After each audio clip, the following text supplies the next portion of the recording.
Agora, diretamente dos nossos estúdios, do Ipu pro mundo todo, mais uma superprodução da TVB.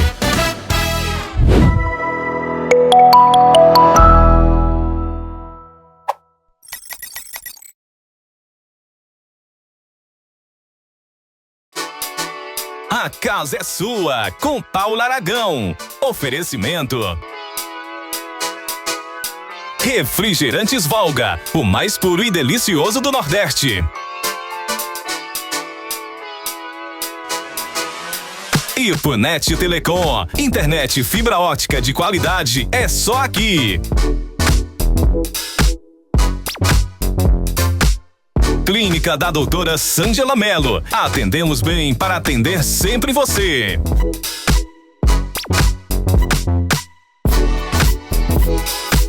Colégio Ipuense, educação que acolhe e transforma.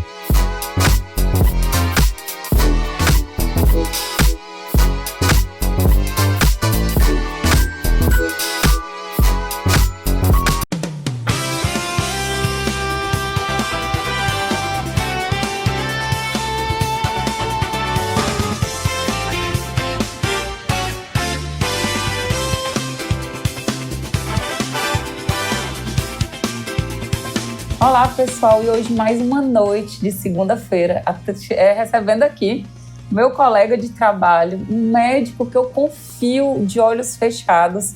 E hoje em dia uma coisa extremamente importante, quando a gente fala principalmente dos profissionais da saúde, da área da medicina, você confiar a sua vida em alguém e está aqui presente, né? Você, doutor Alex, que lhe conheço a sua competência, conheço a sua celeridade. E hoje você foi convidado porque você é médico do Clubinho Girassol. E aí estamos iniciando um quadro de programas às segundas-feiras, alusivo exatamente ao mês de abril, que é a conscientização do autismo. Tudo bem, doutor? Como você está? Tudo bem, querida. Primeiramente, agradecer, esse convite. É a segunda vez que eu estou aqui com você conversando. Me sinto, extremamente honrado de ter recebido. Eu acho que é um assunto que a gente precisa estar sempre falando, A gente precisa estar sempre lembrando, as pessoas, que te assistem, as pessoas que têm oportunidade de receber esse tipo de informação, a importância, da gente se informar, da gente se orientar e conhecer um pouquinho mais desse universo, que é o universo do autismo, Então, assim, muito obrigado pelo convite, É um prazer estar com você aqui. A gente está lá sempre no Clubinho Girassol, Nosso terapeuta ocupacional, lá lado a lado com essas crianças. E hoje estar aqui com você é um prazer enorme. Doutor Alex, inclusive, ter imaginado esse programa, exatamente nessa época de abril, foi uma solicitação de quem nos assiste. Perguntou por que no programa da Paula não vão abordar sobre esse assunto do autismo. E aí, as perguntas que tem aqui hoje não foram formuladas por mim, mas sim por pessoas, Pelo público em geral que assiste aqui a TVB.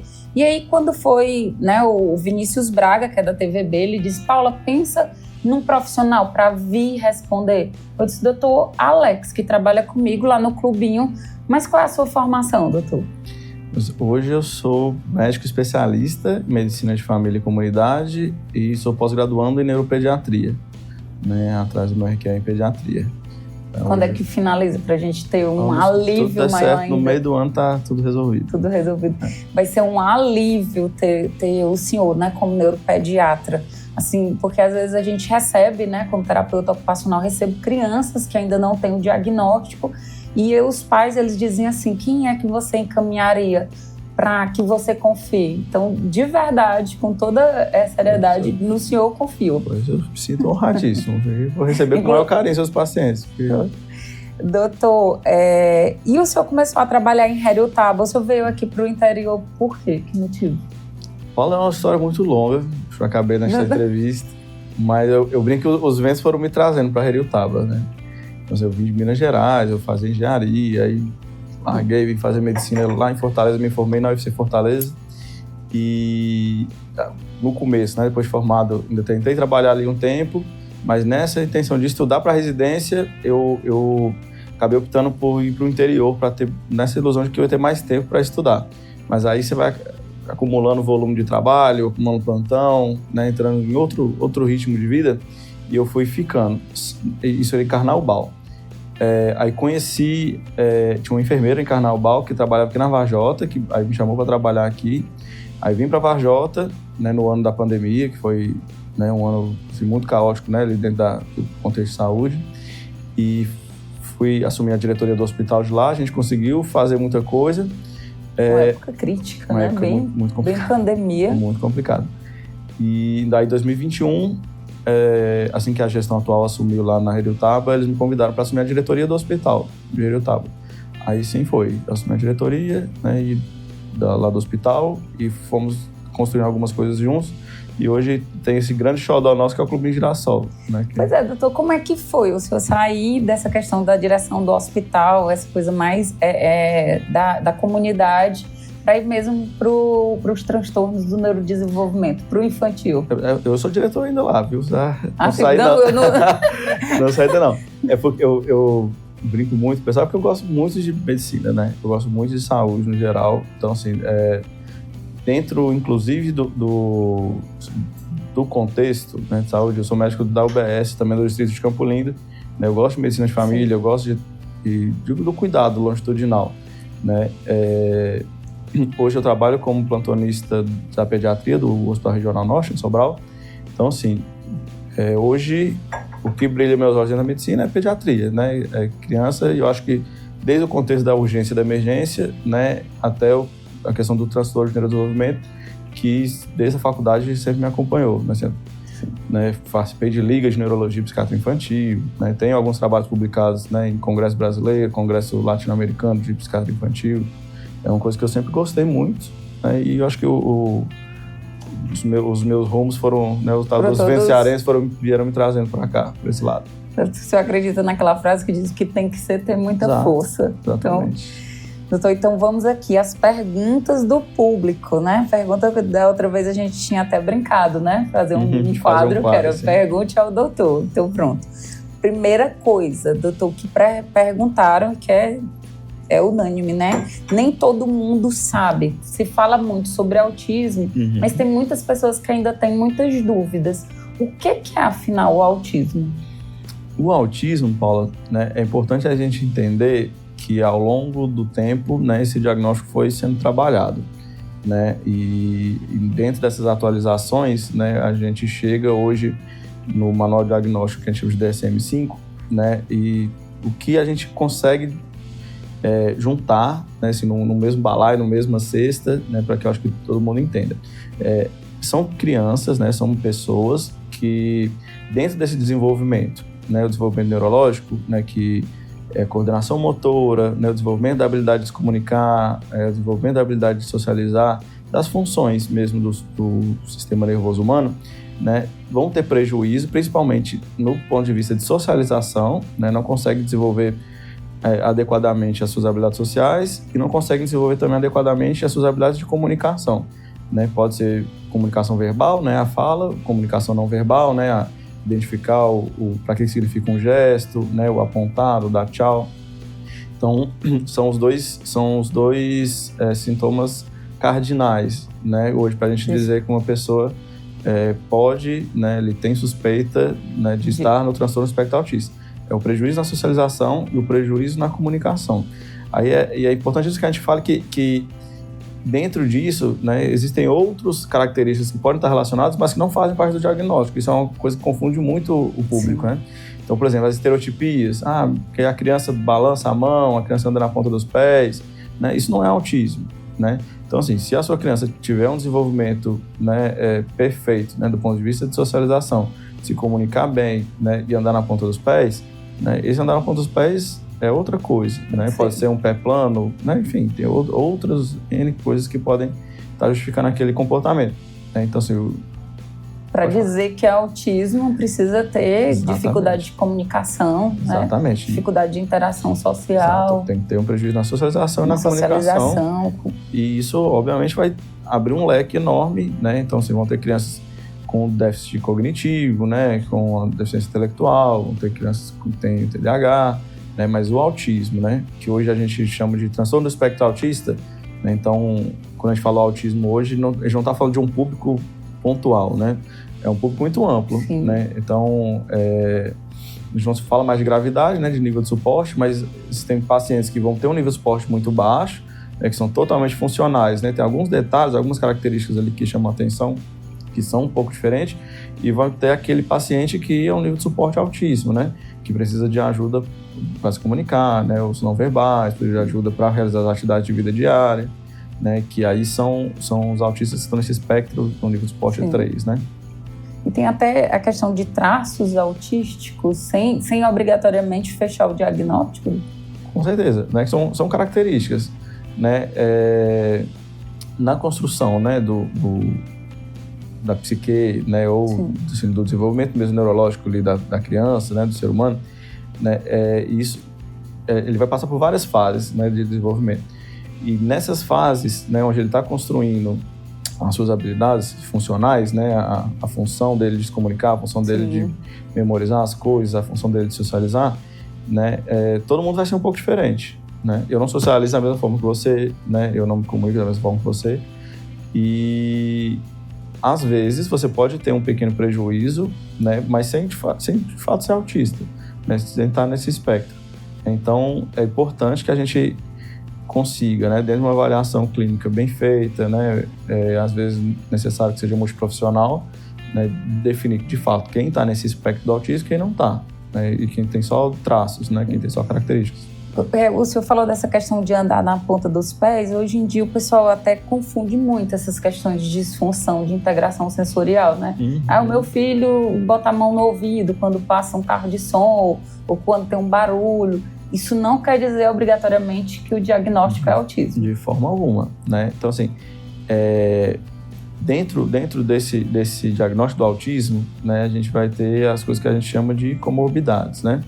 Então, são outros aspectos, né, que fogem ali da normalidade, que podem estar relacionados ou não.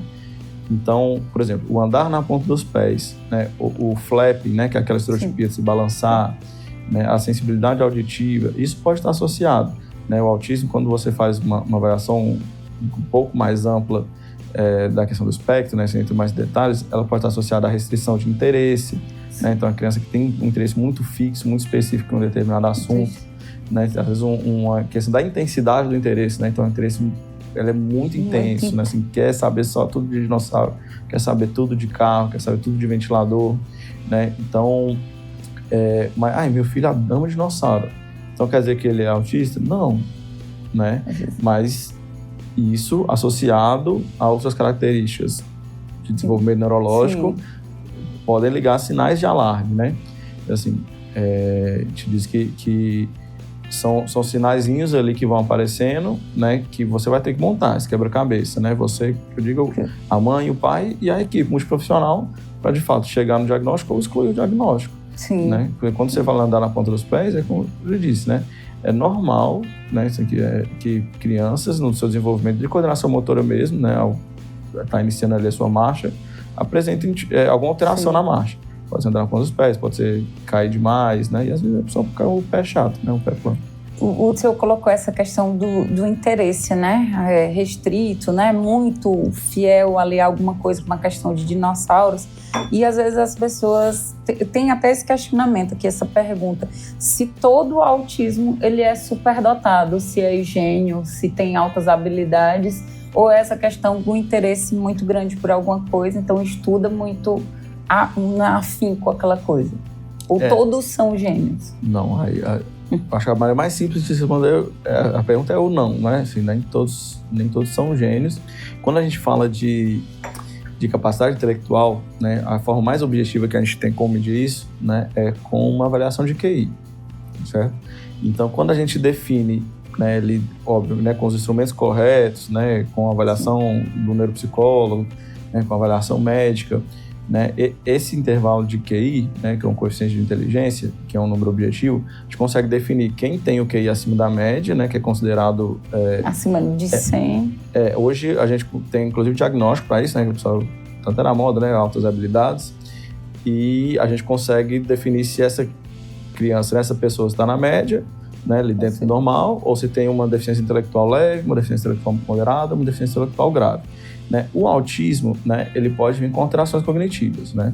E lembre, né, e tudo aqui que a gente vai falar, gente, né, nunca vai ser uma coisa muito pontual. Tudo pode ser, Pode né, ser, tudo porque depende. é um espectro, né? Sim.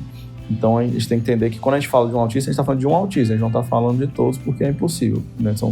A gente tem alguns pontos de interseção, né? Mas a gente está falando de coisas que flutuam demais, né? Então, assim, o autismo pode vir com alteração cognitiva, tanto para mais, né? A criança ser ali, ter altas habilidades, ou para menos, né? Ter uma deficiência intelectual, né? Que antigamente a gente chamava de retardo mental, né? E é mais normal, né? Que venha com a deficiência intelectual. Né? E, obviamente, vão ter as crianças com autismo que estão na média, né? Vão ter a dificuldade de se comunicar, de socializar, mas aprendem normal, né? Conseguem resolver as coisas do seu dia a dia de maneira normal, né? Que tem a inteligência padrão. Né? Assim, alguns vão ter altas habilidades, outros não. Aí, alguns vão ter restrição de interesse. Né? Significa que meu filho é um gênio? Talvez não. Né? Talvez ele tenha realmente a restrição do interesse naquele assunto e a ampliação da intensidade do interesse. Então, realmente, ele vai pegar... Pronto, a gente tem paciente no Girassol que ele sabe montar e desmontar um ventilador da marca que você der para ele. Porque ele tem 8 anos. Né? E eu não sei montar e desmontar um ventilador. Também. Isso significa que ele é um gênio? Não, ele tem uma restrição de interesse. Né? Mas, provavelmente, dentro das outras capacidades aí de cognição, de memorização, talvez ele esteja na média. Doutor, tem até nessa questão do grande interesse em alguma coisa, tem até algumas pessoas, né, como professores, pais, às vezes padrinhos, madrinhas, tios, né, que são reforçadores. A criança gosta de carro, gosta de ventilador, aí dá tudo é sobre o ventilador. As histórias são sobre o ventilador. Isso é bom? Até que ponto isso é bom ou é ruim? É até engraçado, porque realmente, assim, é bom até certo ponto, né, porque... Às vezes, é difícil você acessar aquela criança com outros assuntos. Sim. Né? Então, assim, quando você usa assim, vamos chamar de hiperfoco para facilitar, mas nem sempre é um hiperfoco, né? Às vezes o pessoal também populariza muito um termo, né? Mas, assim, às vezes você pegar o foco, né? A restrição de interesse daquela criança para ajudar você a adotar uma estratégia que você consiga alcançar ela, né? Faz sentido. Como é que esse menino do ventilador, vou ensinar matemática para ele, se não souber? Talvez valha a pena eu usar ventilador nessa história, né? Sim. Mas, assim, obviamente, você precisa que horizontalizar um pouquinho também a questão dos interesses dele, porque a vida dele não vai ser ventilador para sempre. Né? Ele precisa saber fazer uma conta, ele precisa saber ler, precisa saber escrever. A gente precisa estimular outras coisas, né? Podemos usar a estratégia do foco como uma maneira de se aproximar? Perfeito. Né? Mas também aí é o limite, né? A gente não pode só reforçar isso o tempo inteiro, né? É aquela questão da gente saber, como o senhor falou, dosar, né? Não dar tudo de ventilador, né? Usando essa analogia do ventilador, assim como também você vai, por exemplo, vai uma criança para mim para terapia, eu também não vou tirar completamente o ventilador sem o interesse da criança, da pessoa. Você chega com hiperfoco em Sonic, né? Que tá comum, né? Tá comum demais. Aí eu já sei tudo sobre Sonic, né? Então, como é que eu vou trazer essa criança para dentro da consulta? Eu vou falar de Sonic. Ela vai virar minha amiga em 5 minutos. Eu vou falar de Sonic, eu vou falar o nome do amigo do Sonic, eu vou falar tudo e ela vai adorar. Mas pronto, é isso, né? Eu quero que ela faça parte da consulta e para isso eu vou usar o foco dela, mas, né, assim, também não vou dar as atividades para ela para casa, para ela ficar desenhando Sonic. Sim, né? Sim. Tem até uma coisa que é engraçada, né? Que foi até no Clube de Direção. Uma criança maiorzinha, assim, tem uns 9 anos, e é apaixonado por tudo de animal. E eu não lembro agora, mas quando chegou numa letra tal, ele disse o animal tal. Eu pensei, não existe. Não existe. E aí descobri que existe. E dinossauro, que eu descobri vários dinossauros outro dia. O menino falou assim, dinheirossauro. Eu falei, não, você inventou isso aqui. Dinheirossauro. Aí eu tenho esse dinheirossauro. Ele falou de onde vinha. Não sei se era até da América Latina, de algum lugar aí. Disse até a era geológica do dinossauro. Pronto, tá aí uma coisa que eu aprendi hoje, que é esse dinheirossauro. Eu aprendi muito sobre animais e eu duvidei. Mas lógico que não teimando com a criança, né? Sim. Mas fui procurar e realmente existia. E como a gente aprende, né? Sim. A gente nunca... Na realidade, surpresa, em tudo, né? Se você tem que estar aberto a essas surpresas. Doutor, uma coisa que está acontecendo muito, que as pessoas têm muitas dúvidas, que é a questão de os diagnósticos, né, em pessoas adultas. Como é que é isso? Então, a pessoa se tornou autista? Não, a pessoa sempre foi, né? Assim, o autismo não é uma doença aguda, né? Assim, você não se torna autista, né? Então, te diz que o autismo, a maior parte, né, dele, a gente chama de poligênico, né? Assim, é hereditário, mas não é igual a trissomia 21, a síndrome de Down, Sim. Que é só um gene mutado, né? São vários ali genes com algumas alterações, já foram identificados, alguns não foram identificados ainda. E não necessariamente quem tem essas alterações vai apresentar, então a gente tem alguns gatilhos que podem estar associados, né? O uso, às vezes, do ácido valproico, do Epaquem, né? Durante a gestação, né? A gente tem estudos assim, lindos que acompanham gêmeos, né? Em famílias diferentes, gêmeos unifelizes que dividem a mesma carga genética, que um desenvolve e o outro não desenvolve. Então, assim, é hereditário na sua maior parte, mas existem fatores externos ali que contribuem para o desenvolvimento. E assim, isso é muito delicado de falar, né? E tem que explicar para o público, porque assim, óbvio que não é culpa, né, de ninguém desenvolver ou não desenvolver, né? Vou dizer, 98, 99% ali é carga genética, não vai ter que ser feito, né? Mas a criança, né, o ser humano nasce desse jeito, né? Um pouquinho diferente. Então, a questão do diagnóstico dos adultos passa por N problemas, né? Assim, por que essa pessoa não foi diagnosticada na infância? Pode ser simplesmente porque a funcionalidade dela era muito pouco prejudicada, né? Então, nunca chamou a atenção a ponto de procurar um diagnóstico. Sempre foi, não, aquela criança ali, ela é um pouquinho diferente, né? Ela não entende uma piada bem, né? Ela é muito literal, né? Assim, e isso nunca fez essa criança passar por nenhum tipo de prejuízo, pelo menos mais claro, para a mãe, para o pai, né? Para a sociedade em si, nunca procurou ajuda.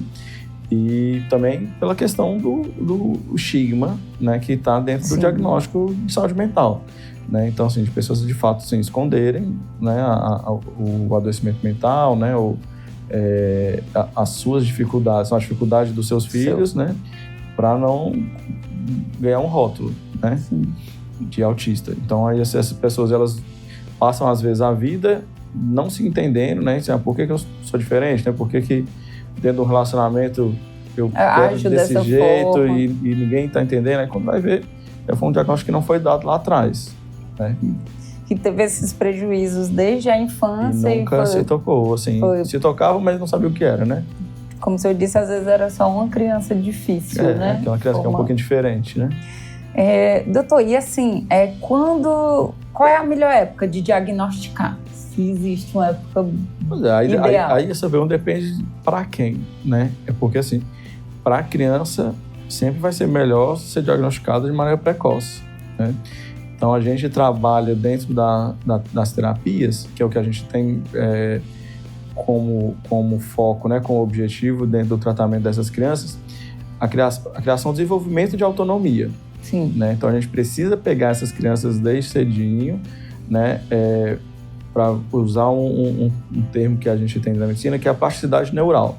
Então, assim, a gente vai nascer com 1 bilhão de neurônios e vai morrer basicamente com 1 bilhão de neurônios. Né? A gente não constrói, né, pelo menos em grande quantidade, né, assim, mais neurônios ao longo da vida.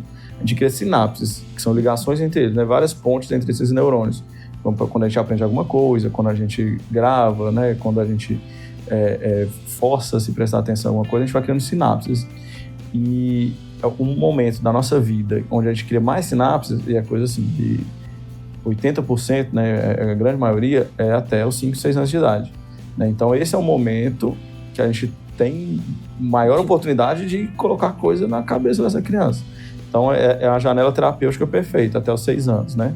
Que a gente consegue, de fato, estimular essas crianças para que elas desenvolvam autonomia, desenvolvam independência, desenvolvam habilidades que ela teria prejuízo caso não fossem as terapias. Então, o ideal é que a gente consiga abordar isso de maneira precoce. Mas então, quanto antes conseguir diagnosticar, encaminha para os profissionais exatamente, adequados, assim, inicia esse tratamento de forma precoce. Exato. Por isso que é importante demais esse tipo de conversa, Paulo, porque o público em si, né, não necessariamente precisa ser profissional de saúde, precisa entender e se sensibilizar o próprio olhar, né, para conseguir identificar, né, traços nos seus filhos, né, ou às vezes né, num parente. Né? A gente lá na Heritaba faz um trabalho com a educação também, dos professores, dos cuidadores. Muito bonito o trabalho. Terem esse olhar, né, para conseguir identificar, encaminhar para o profissional da UBS, né, que o médico, o enfermeiro hoje, lá da Heritaba, a gente faz a qualificação com eles, né, para fazer uma triagem bem feita dentro do posto de saúde. Então, assim, esse olhar é muito importante que hoje, né, a sociedade tenha para conseguir dar mais oportunidades para essa criança se desenvolver, né, e não acontecer, né, como acontecia antigamente, que assim, se deixava, né? Pela ignorância, né? E assim, o poder público tem que visualizar. A gente, graças a Deus, nós trabalhamos num local que a gente se orgulha de falar que realmente funciona.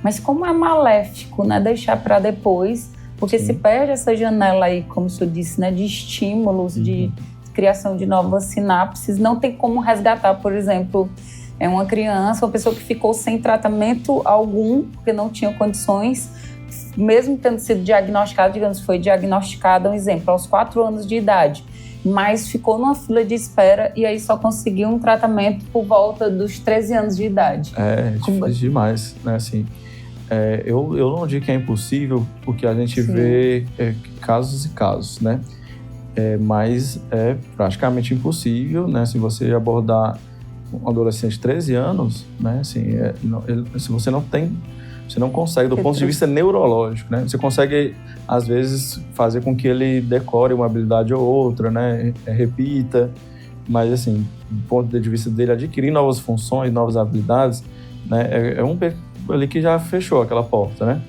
Então, o ideal é que o poder público entenda, né? Também se sensibilize para isso e crie ferramentas, né? Acho que cada vez mais...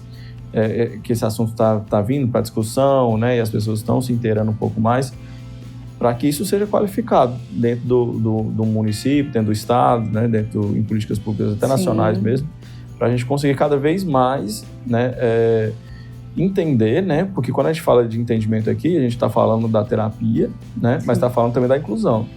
Né? Então, assim, essas crianças precisam estar incluídas também na educação, precisam estar incluídas na saúde, precisam estar incluídas, né, no ambiente social, no lazer, né? Porque é direito constitucional delas da mesma forma que é o direito constitucional meu, a ter saúde, a ter lazer, a ter educação. Então a gente não pode só ignorar isso, né, e achar que essa criança aqui, ela nunca vai aprender da mesma forma. Vamos dar uma ignoradinha aqui. Isso é um absurdo, né? E a gente vê acontecer, infelizmente, né? E assim, tá tão nessa questão que a gente diz hoje, né, que é 1 para 1, né? E já estão se estudando até que a cada 31 crianças, 1 para 31, né? Cada 31 crianças, uma nasce, né, com possível diagnóstico de autismo. Já estão vendo até ser 1 para 28. Então não dá para ignorar, porque é muito próximo a gente. É muita gente, é muito próximo a gente. E o senhor falou, doutor, dessa questão de inclusão. E uma das coisas que tem muitas dúvidas é exatamente o pessoal da educação, algumas pessoas da educação, pelo menos foi daqui de Ipu, e aí mandaram essa pergunta: como é que a escola deve lidar com a criança autista? Aí é um assunto muito extenso, mas... Passaríamos algumas entrevistas para falar isso. Mas, assim, eu acho que tem que se partir de um ponto humanizado, certo? Assim, você tem que entender as necessidades daquela criança, você tem que desenvolver ali uma empatia com aquela família, né, e com aquela criança em específico, mas você não pode perder também o ponto de vista objetivo, né? Então, assim, as coisas não podem se tornar essencialmente lúdicas, né, porque a criança, né, vai ter ali algum atraso de aprendizagem, ou vai ter uma dificuldade de estar ali dentro de se socializar ali com os pares, né, com as outras crianças, né, porque às vezes a gente vê isso assim: essa criança aqui, ela não se concentra com as outras, aí deixa ela só pintando, né, deixa ela brincando, e às vezes até na boa intenção, tá? Às vezes não é nem por maldade, Mas, às vezes, aborda essa estratégia muito lúdica, né? E acaba também, assim, você não estimulando e não fazendo com que aquela criança se desenvolva. Então, assim, o que a gente tem hoje de evidência dentro da estratégia pedagógica são os a gente chama de PEI, né? Mas é o projeto, o PPI, o projeto pedagógico individual, né? Então, assim, é importante que essas escolas peguem aluno por aluno e desenvolvam um plano pedagógico para aquele aluno, né? Porque, assim, vai ter a criança que tem algum problema de regulação emocional e para ela se regular, ela tem que ficar andando na sala, né? Então, assim, o que fazer com essa criança, né? Porque as outras crianças se incomodam, né? Mas qual é o plano? Como é que a gente vai fazer para essa criança se concentrar mais? É medicação? Talvez não, né? Talvez seja uma conversa com os colegas para entenderem que eles não podem fazer, mas aquela criança ela está liberada para andar ali na sala de aula, né? E vamos ver aqui o que essa criança tem de dificuldade dentro do processo de ensino. Então, assim, é individualizar, né? Eu queria que tivesse uma receita mágica, né? mas não tem. Tem, inclusive, até isso, né, doutor? Às vezes se manda, né, as pessoas que estão de fora da área da saúde, né, até a família, por desconhecimento, às vezes é uma questão comportamental e que não obrigatoriamente é do autismo, às vezes é intrínseco ali da pessoa, da personalidade. E aí, às vezes, eu vejo muito chegando para o senhor, muda a medicação, aumenta a medicação. Como é que é essa questão de saber policiar? Porque quanto mais cedo se prescreve a medicação, né, mais o futuro, o prognóstico... Isso, a gente tem que ter muito cuidado, né? Assim, tem que ter a mão muito leve na prescrição de remédio, né? Então, assim, a gente tenta entender, né, assim, a angústia dos pais, né? Eu digo tenta porque não tem como a gente se botar 100% no lugar, né, de um pai que às vezes, né, de uma mãe que é uma mãe solo, cuida de 4 meninos e tem uma criança que, né, tá dentro do espectro autista, né, e às vezes tem uma deficiência intelectual grave, enfim, é difícil, né? Mas a questão da medicação, às vezes a família procura, não toda, tem os dois lados. Tem a família que não quer o remédio, mas tem a família que acha que a medicação é uma chave de liga e desliga, né? Assim, não, meu filho é muito agitado, né? Ele quer uma medicação para desagitar o filho. Isso não existe, né? Então, assim, você vai... a medicação, ela vai entrar em sintomas-alvo, né? Então, e são sintomas... O que são sintomas que a gente quer controlar? São sintomas que causam prejuízo, né? Então, não, meu filho...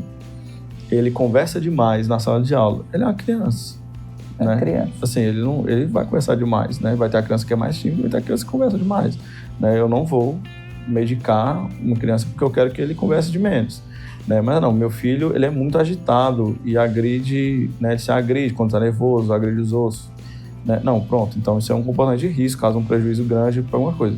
Talvez valha a pena a gente entrar com uma medicação para controlar essa agressividade, né? Para tentar fazer o controle. E nunca esquecendo que a medicação, ela vai servir para inibir, assim, manifestações físicas, né, ali da ansiedade, da regulação emocional, né? Mas a terapia, né, é multiprofissional. Essa criança tem que estar no psicólogo, a criança tem que estar no terapeuta ocupacional, a criança tem que estar trabalhando a base do problema, né? Porque senão não vai resolver. Só a medicação não resolve. Então, é muito importante, né, que essa questão de... Às vezes a criança ali com... A criança de 9 meses, meu filho não dorme e chora a noite toda. Eu sei que isso é angustiante e muito provavelmente essa criança ela vai ter um diagnóstico em algum momento.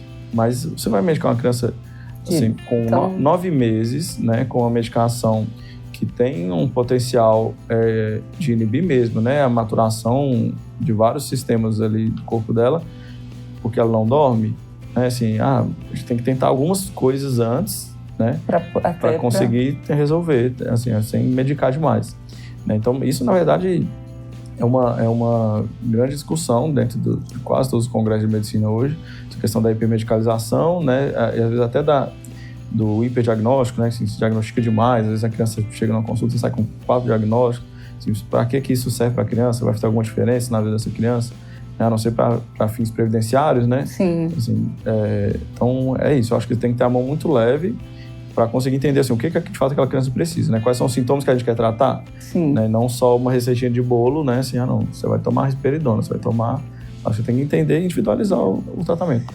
Às vezes as pessoas até perguntam isso e precisam entender que dentro das nossas consultas, dos nossos atendimentos, a gente não está atendendo o autismo, a gente não está atendendo o TDAH, a gente está atendendo uma criança, uma pessoa com suas singularidades, né? Sim, os sinais e sintomas que apresentar é o que nós vamos trabalhar. Exatamente. Porque se a gente fosse trabalhar...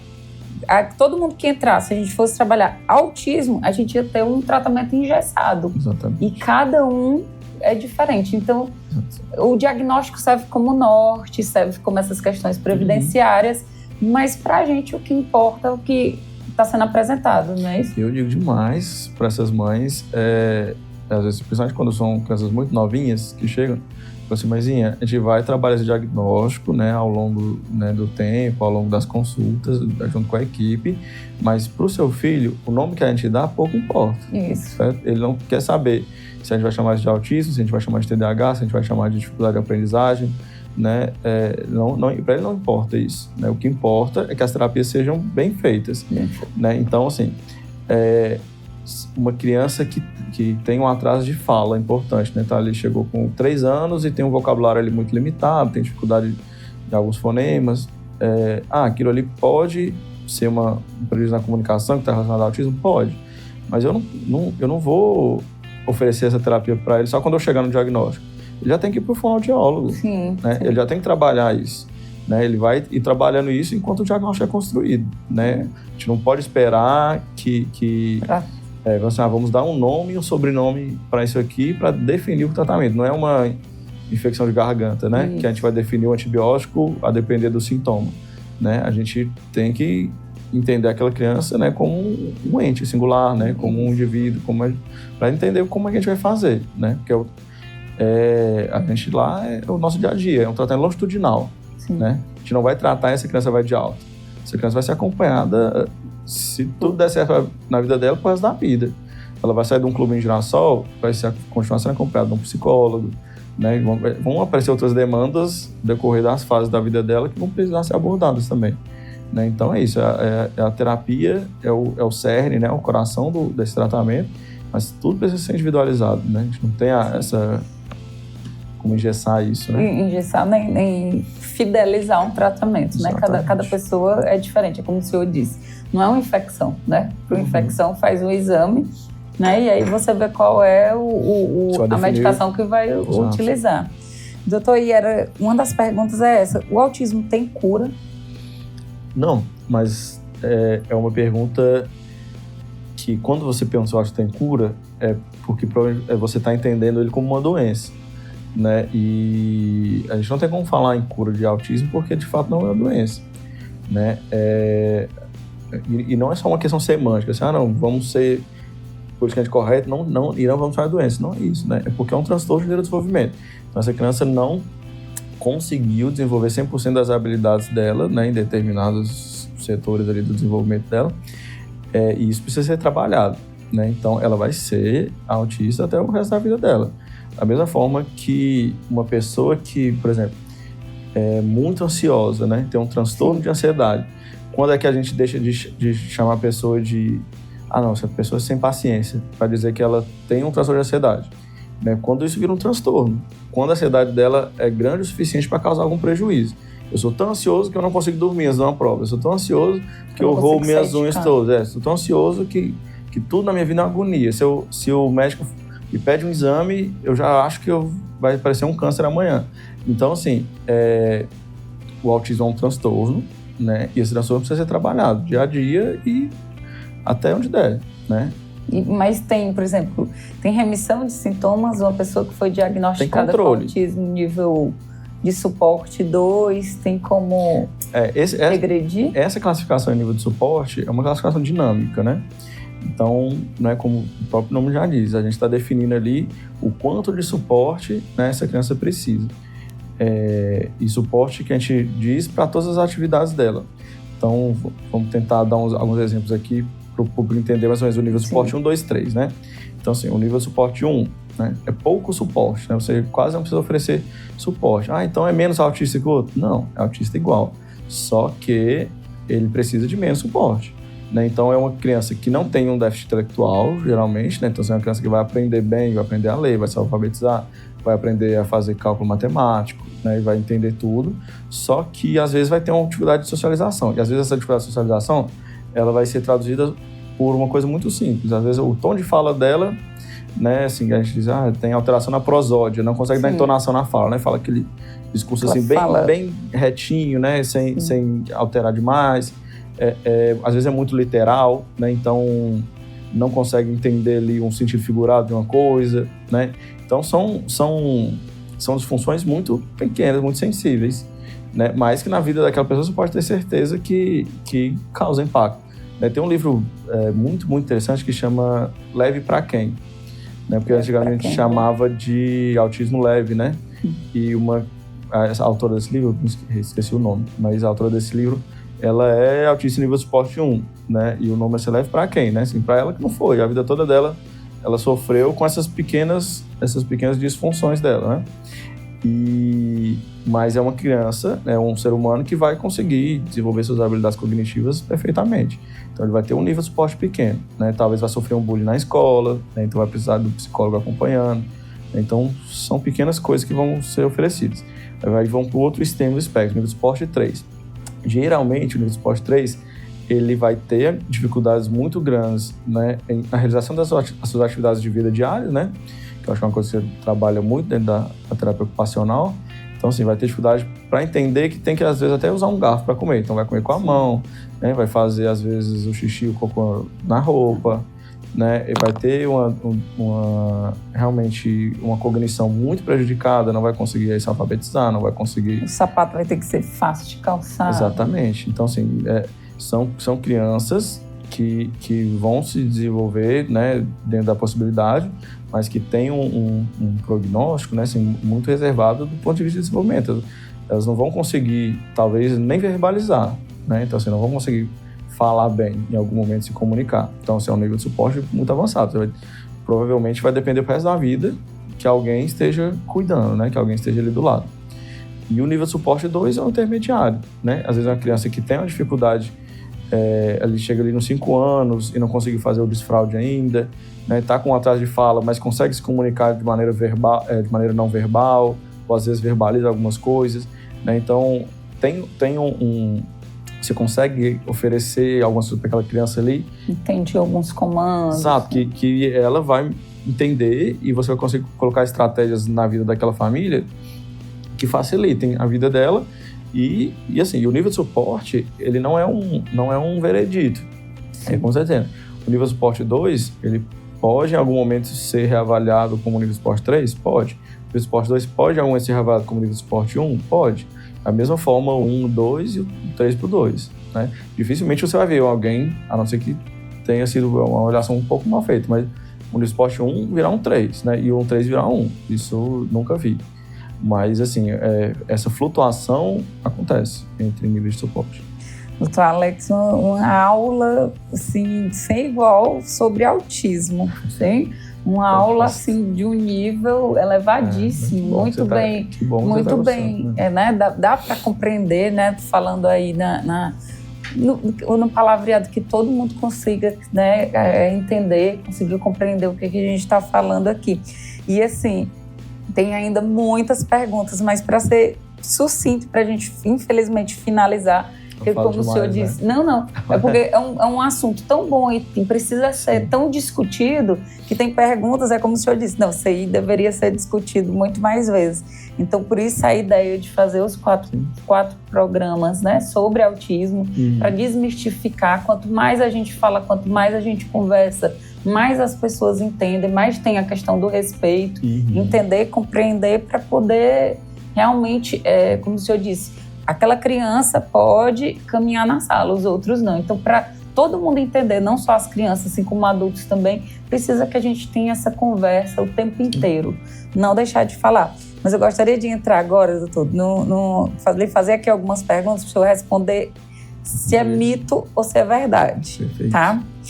É verdade que incluir é só colocar junto? Pegou a criança autista, bota dentro da sala de aula? Não, isso é um grande mito, né? Como a gente tinha comentado em uma das perguntas anteriores, é importantíssimo que as estratégias pedagógicas, as estratégias terapêuticas da criança sejam individualizadas. Né? Então, assim, quando você bota, né, só bota na sala, coloca junto, né, às vezes você está, na verdade, criando um ambiente excludente, né? Tentando criar um ambiente inclusivo, você está fazendo o contrário.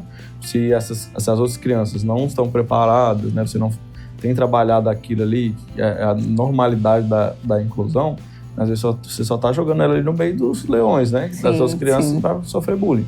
Então, assim, aquela criança precisa ter o seu projeto pedagógico realmente individualizado. Você tem que entender que hoje, né, dentro da legislação que cobre essa questão do autismo, né, a gente fala que temos que flexibilizar, né, o currículo a depender da função, mas isso é tão delicado, Paulo, porque quando a gente pega o nível esporte 1 que tem a capacidade toda de aprender perfeito, e às vezes vai ter dificuldade com qualquer outra criança, né? Assim, uma criança às vezes tem dificuldade em matemática. Verdade. Mas por ter o diagnóstico de autismo, às vezes o pessoal do carro não, isso aqui é autismo, pode passar. Mas não é assim, aquela criança precisa ser desafiada também como as outras crianças. Então é isso, é individualizar, né? É entender o laudo, né? Entender de fato as restrições daquela criança para conseguir avaliar se vou precisar flexibilizar currículo, vou precisar flexibilizar a avaliação. Não, a criança por TDAH, vou ter que dar uns minutinhos a mais da prova para ela. Né? Então, realmente, assim, é individualizar a proposta pedagógica para ela, né? Só jogar dentro você. É engraçado, doutor, que o senhor falou isso, e uma coisa que me incomoda muito é exatamente, às vezes, quando tem as dificuldades, por ser um ser humano, por ser uma criança, e alguém diz assim, não, mas é porque é laudado. É como se o seu laudo fosse corta meu coração quando eu escuto. Não, é porque ali é laudado. E nem é, que senão tem coisas às vezes que eu digo assim, nossa, então talvez eu seria laudada, porque eu criança agia do mesmo jeito. E às vezes a gente pega situações nas escolas assim, por exemplo, doutor, mas eu preciso que tenha um acompanhante com a minha criança dentro da sala, né? O assistente pedagógico individual. De ficar ali só olhando. Mas a escola falou que só vai liberar se tiver um laudo. Mas assim, a questão do laudo, às vezes esse diagnóstico está sendo trabalhado ainda. Mas assim, não é óbvio que essa criança precisa, né, de um assistente pedagógico. Né, assim, por que não, né, já trabalhar isso? Né, assim, conseguir um profissional, eu sei que óbvio, tem restrições, né, às vezes orçamentárias nos municípios, né, e tudo para a gente conseguir tantos profissionais. E até no setor privado também está uma grande polêmica, né? Mas essa questão de depender do laudo, né? Como se o laudo definisse a vida dessa criança, assim, as necessidades dela, né? Que tem necessidades que são visíveis, né? Inclusive para o profissional que é formado, né? Assim, o pedagogo, o professor, né? Conseguir entender aquilo ali e, óbvio, né? Não conseguir aqui determinar um plano pedagógico legal, procurar o profissional, né? Procura, exato. Conversar, vamos estabelecer aqui uma estratégia legal. Não só tirar um coelho da cartola e achar que resolveu, né? E a gente que trabalha com isso, né? Eu sei, falo porque eu conheço o senhor, conheço onde a gente trabalha. E assim, a gente adora quando alguém pergunta, né? Tirar essas dúvidas. Porque nós não estamos acima de ninguém. Pelo contrário, nós trabalhamos sempre na discussão em equipe, né? Não tem lá, a gente não fica o tempo inteiro achando que um é melhor do que o outro. É sempre nessas discussões, naquele momento que a gente toma um café e vai discutir ali sobre as crianças. E da mesma forma, nessa questão que o senhor falou, doutor, é muito importante falar que também não precisa de um laudo para ser encaminhado para o AE, por exemplo. Identificou a dificuldade ali da criança de aprendizado, é obrigatório encaminhar para o AE. Exato. Às vezes o óbvio precisa ser dito. Exato. E entender assim, a função da AE, que não é uma sala dos especiais, né? A sala, né? Como que a Charlete que trabalha com a gente, um abraço pro Charlete.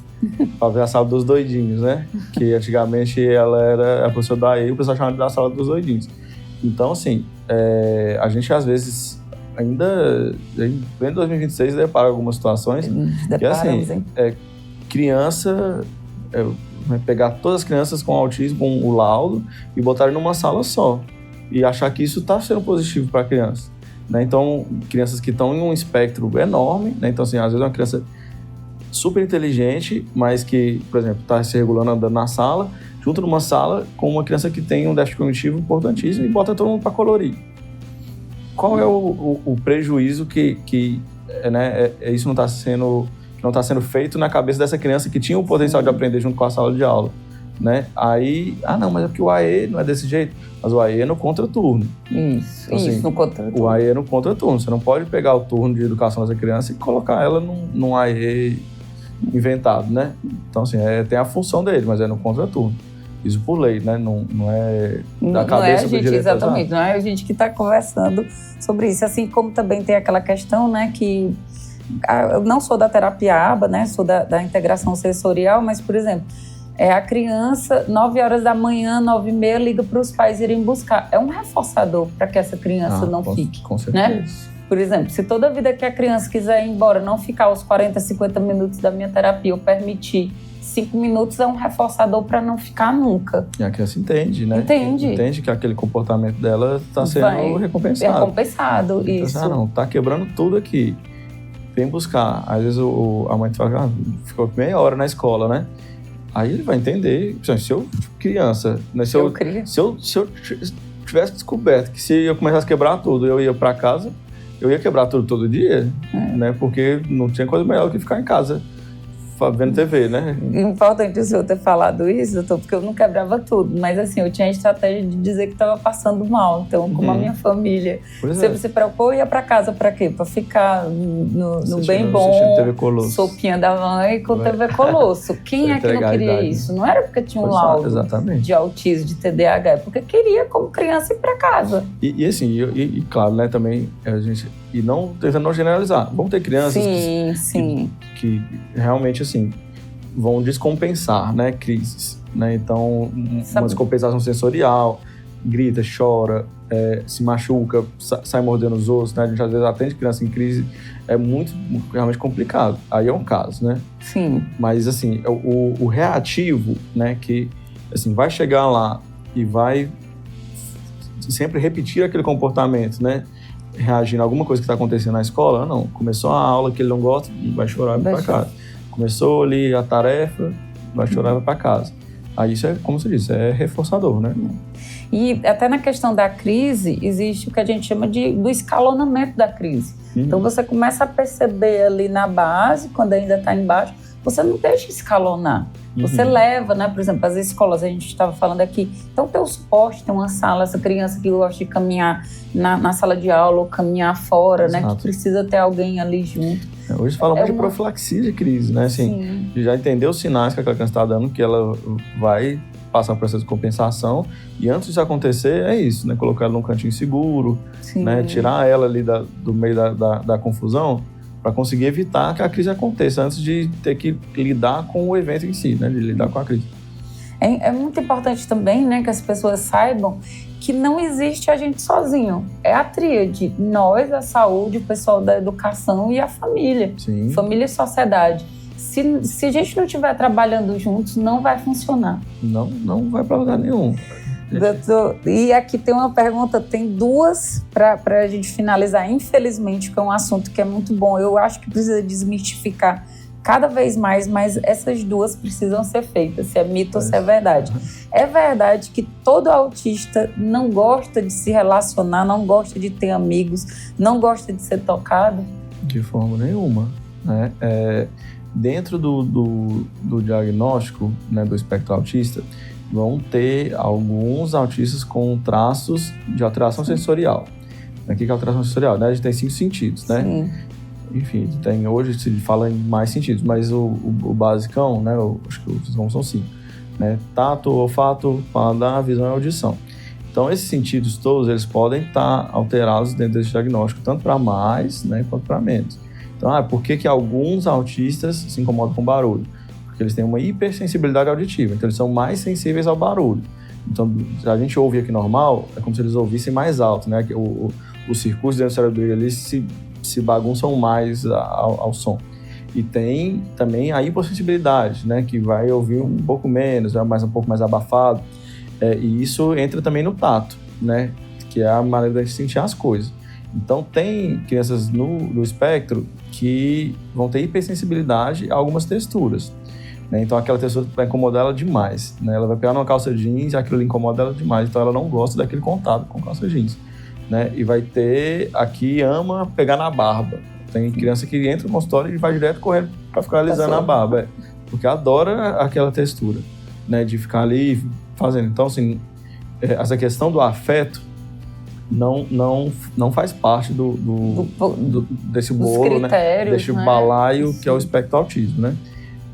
Não é afeto, é isso, assim, é uma dificuldade, às vezes, de socialização. Isso pode estar em vários graus, né? Então, você vai ter criança que ela não socializa de nenhum, porque ela não entende nem a função de socializar, né? Ela não entende regras da sociedade, né? Básicas, que são geralmente os que precisam de um nível de suporte maior. Então, não é que ela não gosta da mãe, não abraça a mãe, é porque ela não entende o porquê que vai abraçar, né? Porque não tem função para ela. Né? E tem as que não gostam tanto de contato por essa alteração sensorial do tato, né? Da mesma forma que tem gente que tem alteração sensorial no paladar, é seletivo, só come uma textura, porque não gosta daquela textura, às vezes, do purê, ou não gosta da textura da carne, de mastigar. Então, são alterações sensoriais. Da mesma forma que tem uns que não tem nada e vão ser afetuosos, vão ser carinhosos, do mesmo tempo. E o autismo, doutor, ele pode ser causado por uma vacina? De forma nenhuma, grande mito, né? Inclusive, eu acho que talvez seja o mais importante. Sim. No momento que a gente vive de falar, porque esse mito, Paula, hoje em dia não, desde a década de 80, tá? Causou um problema de saúde pública tão grande a nível mundial, né, desde que um espertinho, né, que é chamado de Wakefield, que é um inglês, ele publicou um artigo lá em 84, acho que 85, numa revista super importante médica, né, que era o The Lancet, comparando, né, crianças com autismo à vacina da tríplice viral, né, e dizendo que essa vacina tinha causado, né, esses diagnósticos. E isso gerou um grande rebuliço, né? Isso é uma revista de credibilidade enorme da sociedade médica, né? Então, aquilo ali virou uma grande confusão. Mas hoje é o único artigo dela, ele tá lá ainda, tá? Só que quando você vai entrar nele, ele tem um grande selo, assim, que aquilo ali foi cancelado. Porque, assim, foram identificadas tantas fraudes nesse estudo, né? Inclusive, fraudes bem criminosas mesmo, né? Assim, do ponto de vista de que ele estava envolvido com indústria farmacêutica, né? Então ele queria acabar com aquela vacina ali para vender não sei o quê, um grupo de estudo muito pequeno, né? Então ele criou um estudo fantasioso para dizer isso. E dentro desse grande problema começaram a surgir os malucos, né? Que acreditaram. Né? Então, assim, quando você vê a cobertura vacinal do Reino Unido nessa época, que foi inclusive do trabalho que eu apresentei no Congresso Latino-Americano de Neuropsiquiatria, essa cobertura vacinal caiu demais, né? Foi uma coisa de, assim, 90 e tantos % para 60%. E começou a ter surto dessas doenças no Reino Unido por causa, assim, de uma grande falácia de uma pessoa aí as pessoas deixaram de vacinar. Deixaram de se vacinar. E aí outros malandros perceberam que isso dava dinheiro. E isso começou a virar recorrente, né? Então começaram a fazer essa relação de vacina, né, com doenças, com efeitos adversos, né? Que, obviamente, né, toda medicação pode causar efeito adverso, né? Sempre é um custo-benefício. Até a dipirona, assim, pode causar N síndromes fatais, né? Pode matar a pessoa com anafilaxia, síndrome de Steven Johnson, que é uma síndrome que a pessoa fica toda queimada, foi uma dipirona. Mas, né, as vacinas são muito seguras, né? Os estudos são estudos complexos, né, de serem feitos, né, independente da vacina que a gente estiver falando aqui, não só da tríplice, né, que foi a que motivou essa discussão, mas todas as outras que a gente tem hoje, elas são muito seguras do ponto de vista do autismo. Eu vou até puxar a pergunta do autismo para dizer assim, paracetamol também não, certo?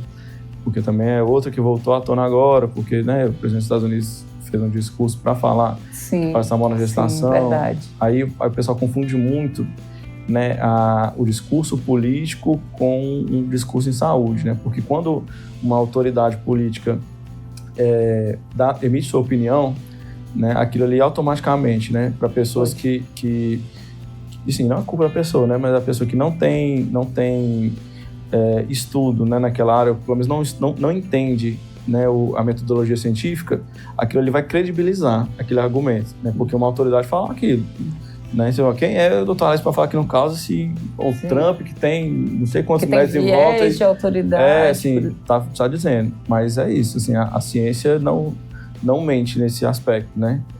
Também não adianta, pode repetir 50 vezes, né, que paracetamol causa autismo, que não necessariamente vai causar, porque existem estudos que negam isso. Tem horas que é mostrado muito nessa questão da correlação da ciência e com as crendices, né? Uhum. Existem algumas crendices que não fazem mal nenhum, né? Tipo usar essa fitinha vermelha que evita mal olhado, então não tem problema. Mas na questão de associar o autismo a alguma medicação, a vacina, então já fica... eu acho que assim, o saber popular, né, é uma coisa riquíssima, né? Que a gente tem que sempre respeitar, a gente tem que entender a função daquilo ali naquele contexto, né? E tá tudo certo, mas isso é o que eu falo com os pacientes, até entrar em conflito com de fato, coisas graves, né? Então, por exemplo, um exemplo aleatório que tem a ver com autismo. Uma vez eu fiz uma visita domiciliar que um senhor de idade estava passando pó de café na hemorroida. Nossa. Assim, eu posso falar, ele tinha certeza que aquilo ia resolver, mas é minha obrigação, minha responsabilidade como médico dizer para ele que aquilo ali vai aumentar o risco de infecção, né? Assim, ele tem N problemas dele fazer aquilo e não era para ele fazer aquilo, né? E aí tem que ser orientado, né? Você não pode só, ele acha que resolve, então vamos deixar, né? Sim. Né? Da mesma coisa, às vezes o paciente tem a esperança que o rezador vai resolver alguma coisa. Pode ir, assim, sua fé é importantíssima, né? Mas não deixe de fazer o tratamento, né? Porque assim, o tratamento é o que a gente tem de certo, né? É o que a gente tem, que a ciência consegue garantir pra gente que vai trabalhar na sua cura, né, na sua terapia. Então é por aí.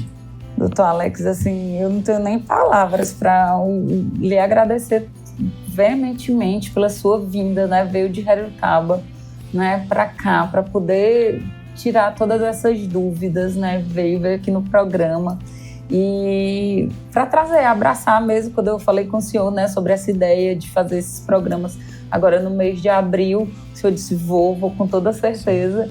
Então, assim, muito, muito, muito obrigada. E a última coisa que eu acho que é muito importante para o pessoal que está em casa. Por exemplo, uma mãe ou uma tia, ou uma madrinha, uma professora, né? Alguém visualizou que aquela criança está com algum atraso, que pode ser autismo ou não, mas está ali em dúvida. Ligou ali uma luz vermelha. Para quem é que encaminha? Quem é o profissional que deve ser encaminhado? E digamos, vou trazer o problema maior, digamos que não tem como ir logo para o neuropediatra. Para onde é que vai? Perfeito. Eu acho que para responder, acho que ainda tenho até fazer uma pontuação no começo. Eu acho que a pessoa tem que ter muita sensibilidade, né, para quando também vai comunicar isso à mamãe, né? Sim. Porque às vezes é um olhar que obviamente pode estar errado, né? Porque às vezes a gente recebe mães também que ficam muito magoadas porque chega ali uma prima e fala assim, olha, seu filho tem um problema, procura ajuda, isso. Né? Então, assim, e às vezes não tem, né? Mas, enfim, identificando, né, algum traço, ou na dúvida mesmo, na suspeita, né? Eu acho que isso sendo conversado dentro do ambiente familiar, é importantíssimo que essa negação, né, ela não exista ou ela seja muito curta, né? Pelo que a gente falou no início aqui da conversa, né? É importante que essa criança seja identificada esses sinais da maneira mais precoce possível, né, para a gente otimizar a terapia dela. Então, acontece muitas vezes, infelizmente, até mais da parte dos homens, né, do pai, de negar, sim, né, achar sim. que isso é falta de peia, não, na minha época, então todo mundo era autista, né, tem essas conversas. Aí é importante que entendam que na dúvida, né, na suspeita, né, às vezes a professora chama para conversar, valorize, né, e olhe para seu filho, faça ali uma releitura, né, das coisas, não compare, não, meu outro filho só falou com 2 anos e meio, esse aqui tá tudo bem. né? Assim, tente colocar um olhar um pouquinho mais delicado ali, se alguém lhe trouxer alguma informação, para você ver se de fato vai ser importante. E, na dúvida, leve, né? Então, assim, quando a gente fala para quem levar, eu acho que depende muito de como funciona o fluxo dentro do município dessa pessoa, né? Ou dentro ali do território, da área que ela está inserida. Mas, num contexto geral, né, em funcionamento do SUS, é importante que essa criança seja levada à unidade básica de saúde, né? Então, dentro da unidade básica de saúde, né, vai ser avaliada pelo médico, né, da equipe, né, e a gente sempre espera, né, que esses médicos também estejam capacitados, né, que assim, não é sempre com todos os profissionais, né, assim, vão ter profissionais que vão ter mais afinidade com uma área, outros vão ter afinidade mais com outra, mas a gente sempre espera muito que esses, como é um assunto muito crescente, a demanda muito crescente, esses profissionais estejam se capacitando. E dentro dessa avaliação, ele vai fazer o encaminhamento. O diagnóstico, né, inclusive a gente precisa também desmistificar um pouco disso, né? O diagnóstico é um ato médico, né? Não é um ato do neuropediatra, né? Então, teoricamente, certo? Qualquer médico está habilitado a dar qualquer diagnóstico, né? Mas óbvio que, assim, meu carro está com problema no retrovisor. Eu vou levar para o mecânico de motor ou para o mecânico elétrico, né? Da parte elétrica do carro. Vou levar para a parte elétrica do carro. Então, assim, mas às vezes tem um mecânico da oficina de motor que sabe tudo da parte elétrica também. Então, assim, o que é importante? Você procurar profissionais de referência, né? Que sejam capacitados, né? Que entendam do assunto para conseguir fazer o trabalho diagnóstico. Então, o profissional do posto de saúde, às vezes até esse médico pode estar no posto de saúde, mas, no geral, esse médico do posto vai encaminhar para quem está ali no fluxo daquele município dele. Pode ser um neuropediatra, pode ser um pediatra, né? Pode ser um generalista que saiba o que está fazendo, né? Pode ser um médico de família, né? Então, é só importante que seja alguém capacitado, né? Para evitar, muitas vezes, né? Às vezes, tanto a falta de diagnóstico, né? Falar, não, esse menino aqui não tem nada, não. Né? E às vezes tem várias coisas, né? Quantas vezes a gente não recebe isso? Assim, doutor, às vezes a gente recebe criança de 6 anos, doutor, mas quando eu tinha 3 anos eu levei no médico e o médico falou que era coisa de menino. E quando você vê, já passou o tempo de resolver, né? E o contrário, né? Às vezes chega numa consulta uma criança de 1 ano e 6 meses, assim, não deu tempo de entender nada, e sai com 3 diagnósticos, né? Com TDAH, TOD e autismo. Que é um crime também. E todo tipo de encaminhamento. Exato, né? aí é a receita, né? A receita. Para toda a equipe, né? O TO, o psicólogo... 8 meses, psicologia. Aí, assim, que é uma coisa que a gente tem que ser contra também, né? Quando a gente bate tanto, né, para individualizar o processo pedagógico da criança na escola, mas quando chega na saúde, infelizmente, às vezes o profissional faz a mesma coisa, né? Chegou a criança, tem traço de autismo, copiou e colou. Ó, são 6 horas de terapia ocupacional, são 8 horas de fono, não sei quantas horas de psicólogo. 40 horas de psicopedagogia. E assim, se vira. Se vira. Se vira para arrumar, meu filho. Não quero nem saber. Imagine a angústia, né? Desses familiares. O melhor tratamento que existe, para tudo, é o tratamento que a família consegue fazer, correto? Perfeito. Então, assim, não adianta, né, eu chegar com uma criança dessa, uma família dessa, né, às vezes em condição extrema de vulnerabilidade e prescrever, por exemplo, vai tomar aripiprazol. Uma medicação de R$180. Então, assim, e dizer que ali é o melhor. Óbvio, né? Que dentro do arsenal terapêutico, as possibilidades, né? Falou assim, mãe, a gente já tentou tudo aqui, né? O próximo remédio que a gente poderia tentar não é um remédio que está disponível pelo SUS, né? Às vezes a criança não tem o benefício, né? Não tem o BPC. Sim. Consegue, doutor, consigo, vou fazer de tudo. Vai conseguir manter o tratamento? Vamos acordar. E quando você não conseguir, você volta aqui pra gente conversar. Pronto. Né? Mas também vai ter a opção, doutor, não consigo. Hoje eu atendi a vozinha que não consegue comprar o neuroleptil de R$15. Então, assim, o que vai fazer? Você vai trocar. Você vai procurar uma forma, né? Isso dentro das terapias também, né? Você não adianta só fazer a receita. Você vai procurar 40 horas de terapia, né? Carga horária de trabalho, né? 40 horas. Né? Aí se vira para achar. Não, você tem que entender o que essa família tem acesso. Né? O que ela vai conseguir? Vamos priorizar? Não, é fono? Então, olha, se você tem um mínimo de dinheiro que você consegue guardar no mês, paga uma fono particular e vamos tentar aqui dentro do SUS, né, o psicólogo, né, as outras terapias que talvez não sejam tão urgentes para a sua criança, Mas pega seu dinheiro e bota no fono, que vai ser o mais importante. Você conseguir individualizar o processo de saúde é também crucial, né, nesses casos. E o ideal é que o poder público, né, dos municípios comece a visualizar.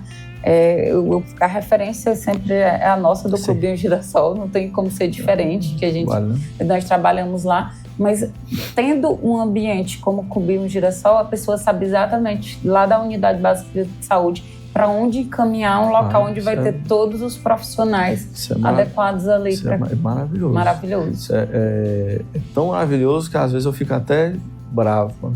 Eu também fico. Porque às vezes também, como o pessoal sabe que tem, às vezes também os encaminhamentos vão um pouco desqualificados, né? Então, assim, qualquer problema que eles tiveram com criança em relação à saúde mental, manda para o Clube de Saúde. Às vezes não é o lugar lá. Às vezes é um transtorno ansioso que vai ser resolvido no CAPS ou na própria unidade de saúde que chega para lá pra gente.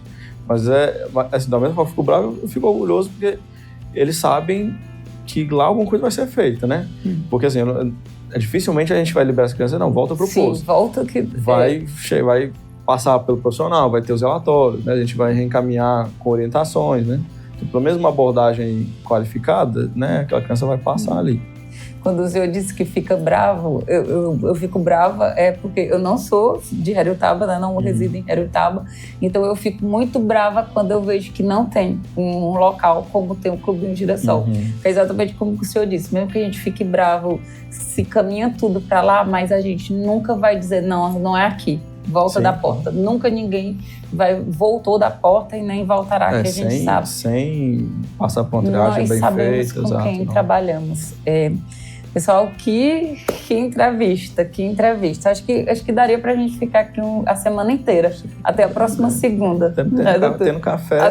Tendo café, Vinícius Braga trazendo café. Acho que foi por isso que ele cancelou o café. Mas assim, é de uma importância sem igual. A gente trazer isso, colocar, vai ficar, né, na TVB, no YouTube, para pais, para mães, para cuidadores. O senhor deu dicas para a escola, para essa questão do vizinho que viu, que tenha a sensibilidade de ir lá e dizer para os pais, o seu filho tem um problema, para onde encaminhar, a questão das medicações. Então, foi tão amplo, tão vasto, mas mesmo assim a gente ainda precisa continuar falando e falando e falando. É trabalho permanente, né? Eu acho que assim, tudo que diz respeito à informação tem que ser permanente, né? Tem que ser repetido, tem que ser falado, principalmente informação de qualidade, né? Porque sempre foi, mas hoje em dia mais por causa da internet, né? A informação desqualificada é muito fácil, né? Você tem o dia inteiro aquilo ali pipocando, né? De várias coisas que não tem pé nem cabeça, e às vezes a gente tem com verdade. Então, se a informação boa, a informação, né, qualificada, eu acho que a gente precisa repetir sempre, falar, né? Até todo mundo entender o que é certo e o que é errado, né? Me despedir do Dr. Alex aqui e agradecer a todos vocês pela audiência. Aguardo vocês no mesmo horário, próxima segunda, com mais um outro, não tenho nem outro nome para dizer, mas outro magnífico programa, tal qual foi esse daqui. Dr. Alex, muito obrigada e até amanhã. Amanhã nos encontramos no Clubinho. Eu que agradeço o convite, viu, meu querido? Você precisando, você fala que a gente está aqui. Olha, que eu vou lhe convidar várias vezes para sentar nesse sofá e com esse café. Fique à vontade. Até semana que vem, pessoal.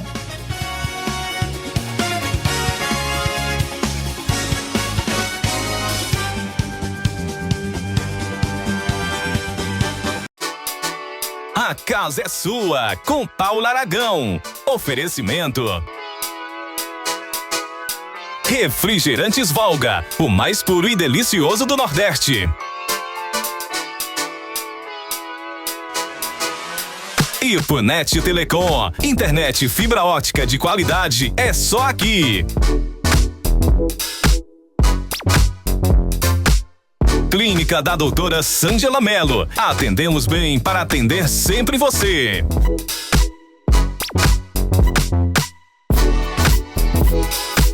Colégio Ipuense, educação que acolhe e transforma.